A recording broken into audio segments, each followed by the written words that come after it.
Today's topic is electric potential and potential energy. There is a minute difference between these two quantities. We will try to understand it. To understand electric potential, we have to consider a charge plus Q is placed at the point O. So there is an electric field around the charge. In the vicinity of the charge, let's consider 2 points A and B. The point A is very close, or it is close to the charge plus Q as compared to the point B. So the potential at the point A is greater than that of the B because this distance is smaller. Potential depends upon the distance. If we increase the distance, the potential decreases. To understand this or to define the potential, we must have an imaginary tool, or we must have the tool which is known as the test charge. The test charge is the charge having very negligible value, and it is placed, also we have to assume that the test charge is placed at the infinite distance. And secondly, we have to assume that the electric field is to be extended up to the infinity. Now, to find out potential at the point B, we have to find out the work done in bringing a test charge from infinity to the point B.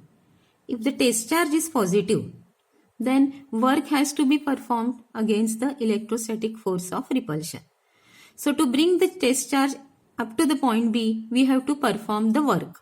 This work done is stored in the form of potential at the point B. Similarly, if we want to find out potential at the point A, we have to perform, or we have to bring the test charge from infinity to the point A. As the point A is closer to this charge, then more work has to be performed to get the point, or to get the test charge from infinity to the point A. So point A having the greater potential than the point B. So potential increases in this direction. So potential is defined. It is the work done in bringing a test charge from infinity to that point. Right. Now we will derive this formula in the next lecture. First, again try to understand the potential energy. For this, we will consider the mechanical way. If this is the spring, this is the original length of the spring, it is not compressed or it is not pulling. No force is applied to the spring. So energy in the spring is 0. Now, if I want to compress the spring up to the point A, so I have to apply the force. Right. So when I am applying the force in this direction, the spring will also get the force in the opposite direction, which is the restoring force. So this force is stored in the spring. So if the spring is up to the position A, if I keep stopper over here and if I release my hand, then the spring will store the energy. It is equal to 10 joule, because work done to bring the spring up to the point A is 10 joule. Then same amount of energy is stored in the spring also. Right? Similarly, if I am pushing the spring up to the point B, let the 30 joule work has to be done. So by means of stopper, if I release my hand, then the spring contains how much amount of energy? It is equal to the 30 joule. Similarly, if the spring is compressed up to the point C, to get the point C, I have to perform the work of 50 joule. So spring will acquire the work done which is equal to, or the energy which is equal to 50 joule. Right. So these are the positions. What are A, B and C? They are the positions of the spring.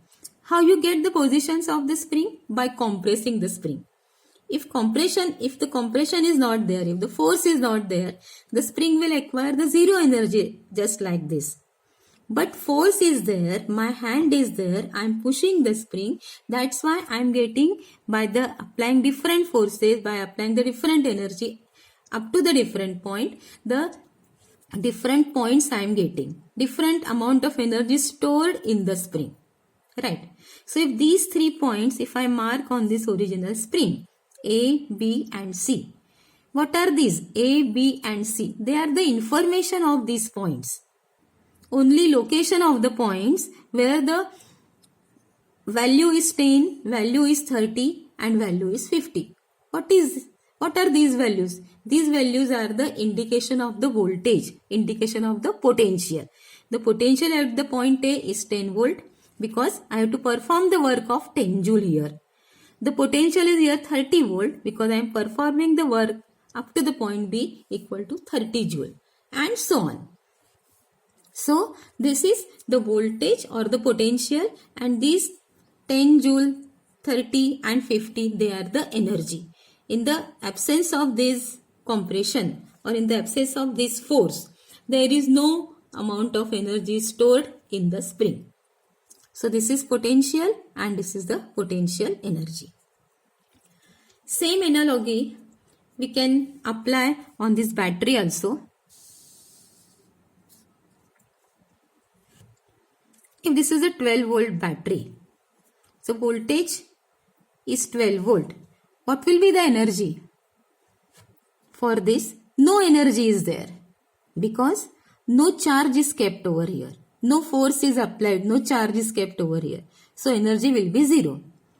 When I connect bulb across the 12 volt battery, this bulb will consider as a charge and it will gain energy from the 12 volt battery and the bulb will glow. Right? Similarly, in the socket, if there is 240 volt, how much amount of energy we will gain? Just now. No energy you will gain because no charge is placed. If the charge is placed in the form of fan, you can say, if the fan is connected over here, then fan will get the energy of 240 joule and it will on. Right? So this is the voltage and this is the energy.